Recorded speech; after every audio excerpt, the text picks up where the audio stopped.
शिक्षा मित्र उतना ही काम कर रहे हैं, इसका मतलब कि सरकार ने कोई योजना बनाई ही नहीं। एक टीचर को आपने कुत्ता गिनवाने के लिए लगा दिया, ये आपकी सरकार है। एक टीचर की वजह से चल रहे हैं और कई सारे ऐसे स्कूल हैं जहां सिर्फ और सिर्फ शिक्षा मित्र हैं। जिन स्कूलों के टीचर्स प्रताड़ित हो रहे हैं, वहां पे हम कैसे चाहेंगे और कैसे पा पाएंगे कि हमारे बच्चे बढ़ रहे हैं, क्योंकि 2 लाख से भी ज्यादा टीचर्स की आज सरकार की कमी है। तो क्या ऐसी मानसिक उत्पीड़ना के साथ आप ये कर पाएंगे कि हमारे प्राइमरी स्कूल के जो हैं बच्चे बढ़ पाए? मानदेय जो है उसको बढ़ाने के लिए सरकार कब विचार करेगी?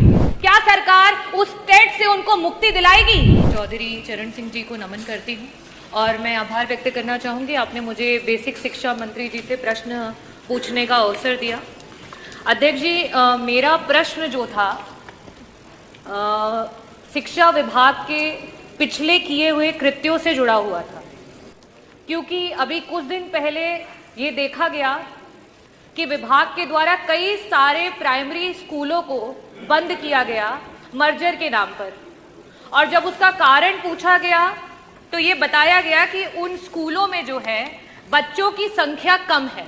तो मेरा प्रश्न जो था मंत्री जी से ये था कि सरकार ने विगत 9 वर्षों में बच्चों की संख्या बढ़ाने के लिए क्या कोई योजना बनाई थी, और अगर कोई कार्य किया था जिससे कि प्राइमरी स्कूलों में बच्चे बढ़ सके, तो उस योजना की वजह से क्या लाभ हुआ और कितने बच्चे बढ़े? अध्यक्ष जी, उत्तर जो है वो बड़ा ही निराशापूर्ण है, और उत्तर ये रहा कि कोई बच्चे नहीं बढ़े हैं। और योजना का क्योंकि मंत्री जी ने जिक्र नहीं किया, इसका मतलब कि सरकार ने कोई योजना बनाई ही नहीं कि सरकारी स्कूलों में जहां गरीब के बच्चे पढ़ते हैं, जहां पीडीए के बच्चे पढ़ते हैं, वहां उनको अच्छी शिक्षा दी जा सके। किसी भी स्कूल में अगर आप बच्चों को की संख्या को बढ़ाना चाहते हो तो वहां सर्वप्रथम सबसे जरूरी है वहां के पर्याप्त शिक्षक, वहां पे शिक्षकों की संख्या जो है वो पर्याप्त होनी चाहिए। दूसरी जो सबसे जरूरी चीज है वो है शिक्षक, और साथ ही साथ जो बच्चे वहां पढ़ रहे हैं उनकी शारीरिक और मानसिक दुरुस्ती। और लास्ट में जो मंत्री जी कायाकल्प की बात कर रहे थे, खैर वो तो काया और कल्प सभी धरातल पर देख सकते हैं, जो कि है बेसिक इंफ्रास्ट्रक्चर।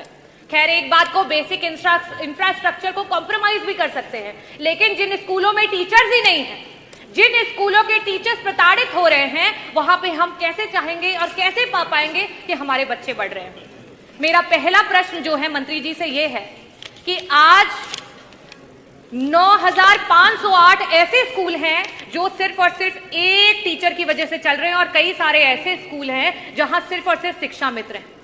ऐसी स्थिति में क्या सरकार शिक्षक भर्ती को और देरी ना करते हुए, क्योंकि 2 लाख से भी ज्यादा टीचर्स की आज सरकार की कमी है, उसको पूरा करने के लिए जल्द से जल्द शिक्षक भर्ती लाएगी, और लाएगी तो कब?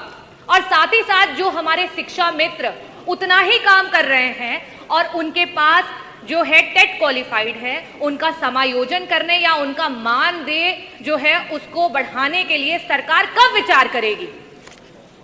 मेरा दूसरा प्रश्न मंत्री जी से यह है, क्योंकि मैंने मानसिक और शारीरिक दोनों की दुरुस्तता की बात की।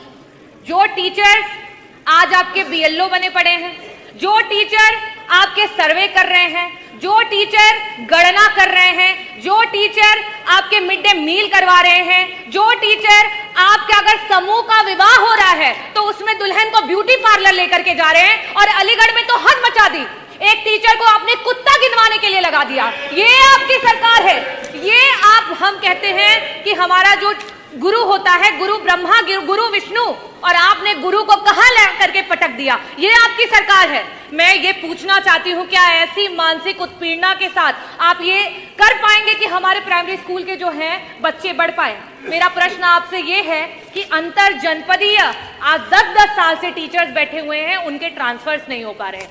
ऐसी स्थिति में क्या सरकार, जो हमारे टीचर्स हैं 1,86,000 ऐसे टीचर्स हैं जो कि टेट के बिना ही उनको नौकरियां मिली, आज उनके ऊपर टेट की मार आ गई है। क्या सरकार उस टेट से उनको मुक्ति दिलाएगी? क्या सरकार अंतर जो आपके जनपदीय ट्रांसफर्स है उनकी बात करेगी? और जिस तरीके के व्यवहार को सरकार टीचर्स के साथ कर रही है, क्या उस पर रोक लगाएगी? और साथ ही साथ 35 टीचर और शिक्षा मित्र जो हैं वो मौत की घाट उतर गए। बीएलओ के रूप में वो काम कर रहे थे और उन्होंने आत्महत्या कर ली। इन लोगों के लिए क्या सरकार उनके परिवारों में एक एक सरकारी नौकरी और साथ ही साथ मुआवजा देने का काम करेगी?